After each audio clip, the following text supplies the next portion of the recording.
আসসালামু আলাইকুম। আলহামদুলিল্লাহ, অবশেষে বাইকুনুর আঙ্গুরের চারাটি হাতে পেলাম। ওরা খুব সুন্দরভাবে র্যাপিং করে দিয়েছে, মাশাল্লাহ। কলা গাছের খোল দিয়ে পেঁচিয়ে দিয়েছে যাতে গাছের কোনো প্রবলেম না হয়। এই তো মাশাল্লাহ, গাছের সাইজ মোটামুটি 2 থেকে 2.5 ফিট দিয়েছে, খারাপ না একদম। প্রিভিয়াসলি আমি একটি ভিডিও আপলোড করেছিলাম আঙ্গুরের জাত নিয়ে। সেই যে আঙ্গুর গাছটি ছিল আমার আগে, সেটি পুরুষ জাতের আঙ্গুর গাছ ছিল, সেটিকে আমি কেটে ফেলেছিলাম। এজন্য পুনরায় আবার নতুন করে আরেকটি জাত নির্বাচন করলাম, বাইকুনুর। এটি বাংলাদেশে পরীক্ষিত একটি জাত, বিভিন্ন জেলাতে এটা বাণিজ্যিকভাবে এখন চাষ করা হচ্ছে।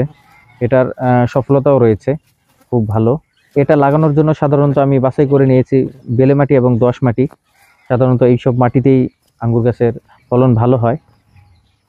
আঙ্গুর গাছের অনেকে মনে করেন এক্সট্রা পরিচর্যা রয়েছে, নর্মাল গাছের মতোই আঙ্গুর গাছের পরিচর্যা করলেই হয়। আঙ্গুরের চারা রোপণ করার পূর্বে ভালো জাত নির্বাচন করা খুবই জরুরি। মোটামুটি আমার লাগানো শেষ, এটি নিয়ে অবশ্যই আপডেট দিব। সবাই ভালো থাকবেন। আসসালামু আলাইকুম।